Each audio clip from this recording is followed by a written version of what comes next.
Hey. What's up, land? This is Life Unscripted for you. Yep, y'all thought I was gone. I'm back. So, we've been talking about men. I hope you guys check out the playlist there that we have for you on the channel, on the YouTube channel, Life Unscripted for you.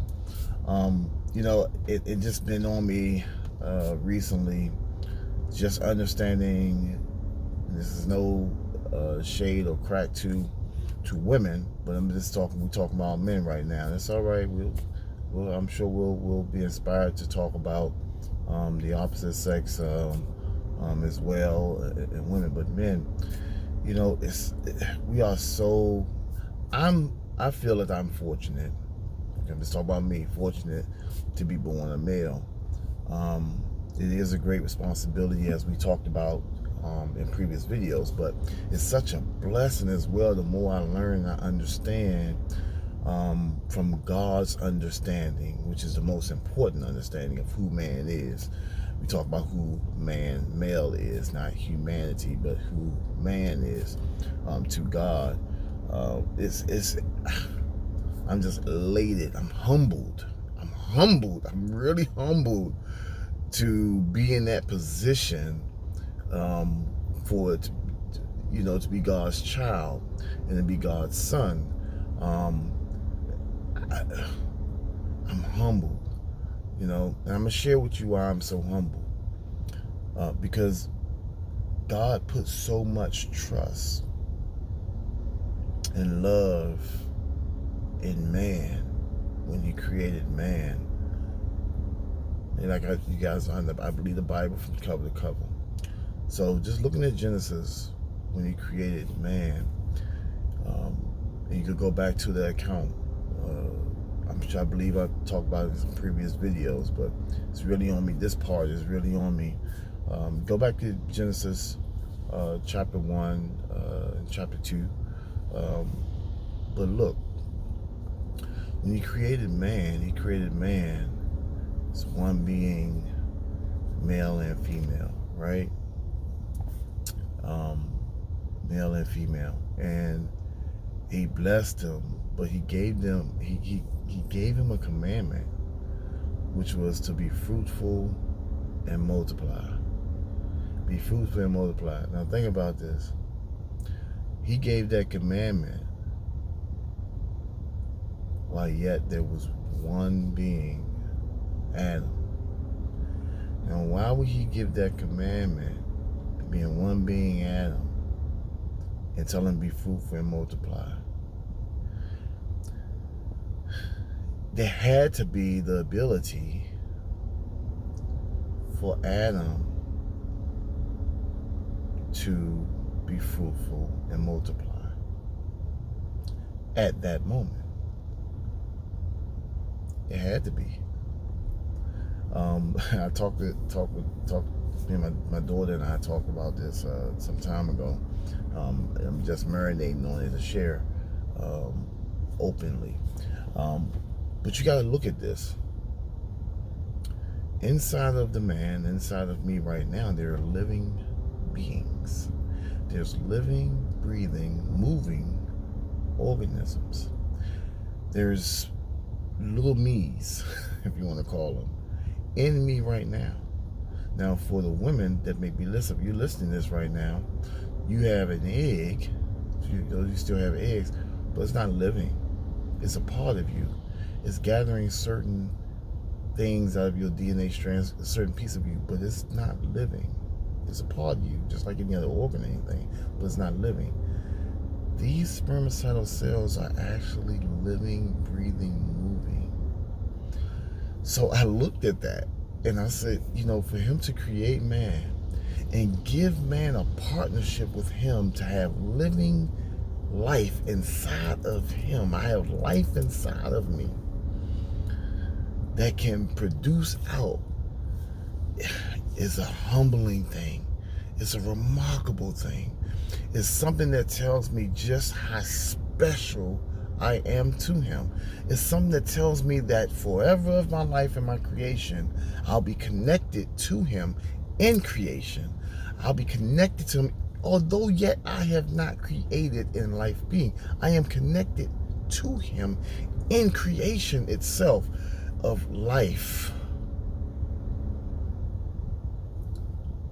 That is a beautiful thing. And I hear it now. I've heard this conversation. Well, you know what? You can't bring forth life without the woman in the egg. Yeah, that's a fact. And a truth right now. But listen.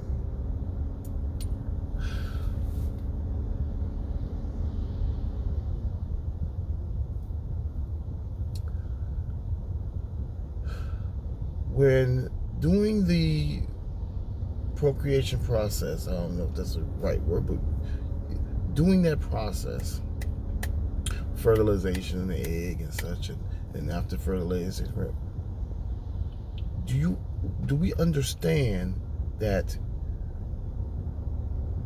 the living embryo, I'm trying to get my language correct, living embryo inside of the woman, inside of the womb, is in liquid. It's in liquid.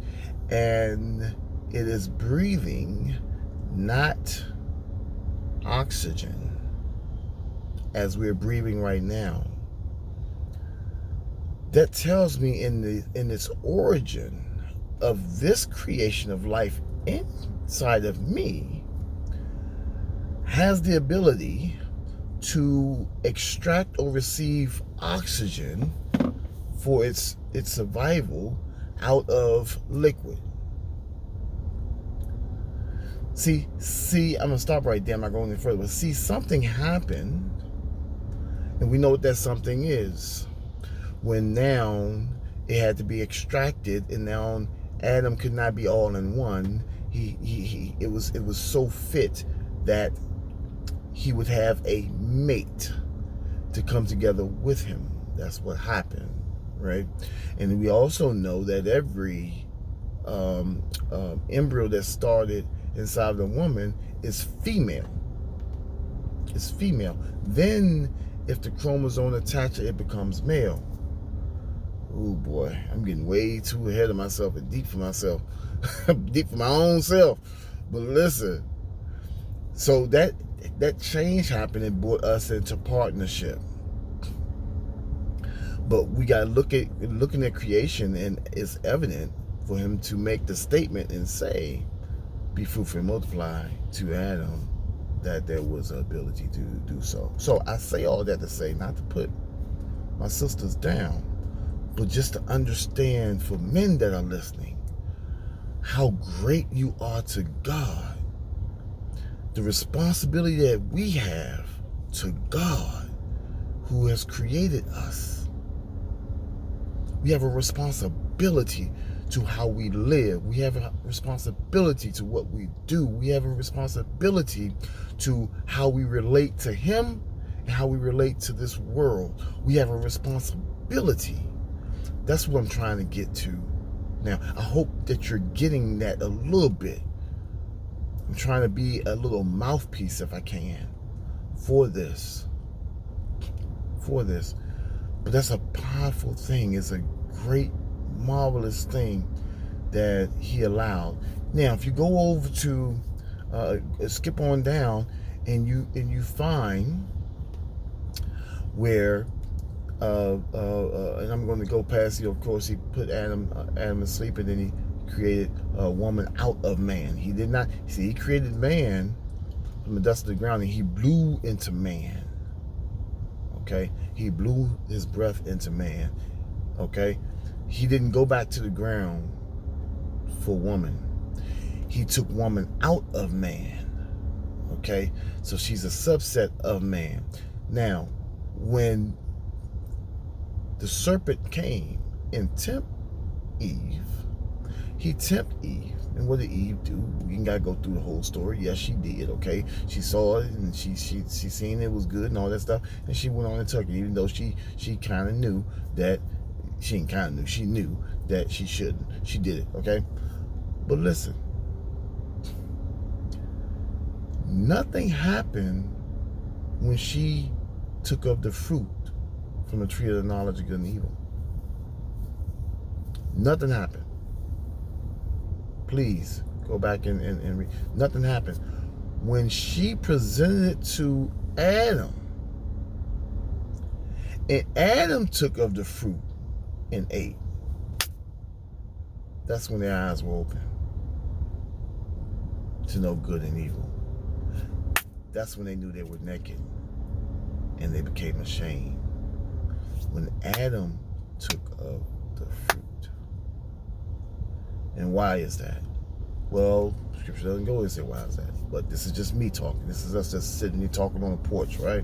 Nice summer day out there, rain, and the sun just came out. This is July 1st, by the way.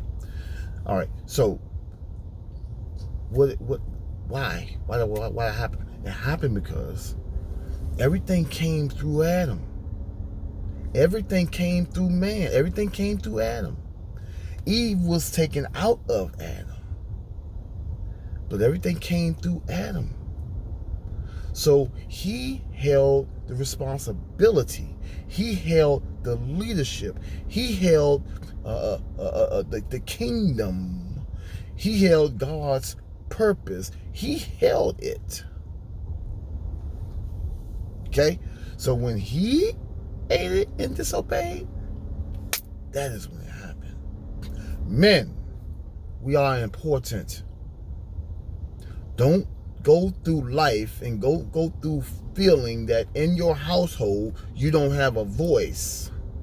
Don't go through feeling that your movements, your decisions, your actions don't show anything, does not show to your home or show to the individuals in your house. It does show. It expresses something. Don't think that even in your silence that you're not in a place of ministry to your home, to your people, those that are in your home. Don't think. Okay? Now I'm talking about the home, but it goes even beyond your home too. Those who got grandkids or nieces or nephews, don't think that there's not something in you or things in you that bring forth some type of authority, some type of influence, some type of power that has been endowed in you because of who you are. It is time to grasp onto the understanding of who we are as men and as men of God. It is time. This is who you are. And this is the thing. If you don't believe that there's a God, if you don't believe there's creation, guess what? It doesn't make a difference. The person who created the wrench look up and say, I'm not a wrench, I'm a hammer. It doesn't matter what you think. You are a wrench. This is what you do. And this is how you do what you do. And you can sit there all you want to and don't do anything, and it's fine. But guess what? It doesn't change what you are. And guess what? You won't accomplish your purpose if you don't accept who you are. Listen, they used to call me Hurry the homeowner, and I've done a lot of things trying to piece things together, working on the house. And I've tried to use butter knives for things, and it may work. Don't work as well. Don't work as great. I've tried to use, in this sense, a wrench or a pliers as a hammer and bang. It may work, but don't work good as well and not effective. It might cause other damage on other things that you're working with. Okay? But we ain't trying to do that. Let's understand who we are. Let's understand our purpose. Let's tap into what is already there and let it out. And don't be apologetic for it. Let it out. That should be a shirt. Let it out. All right, that's it for the day.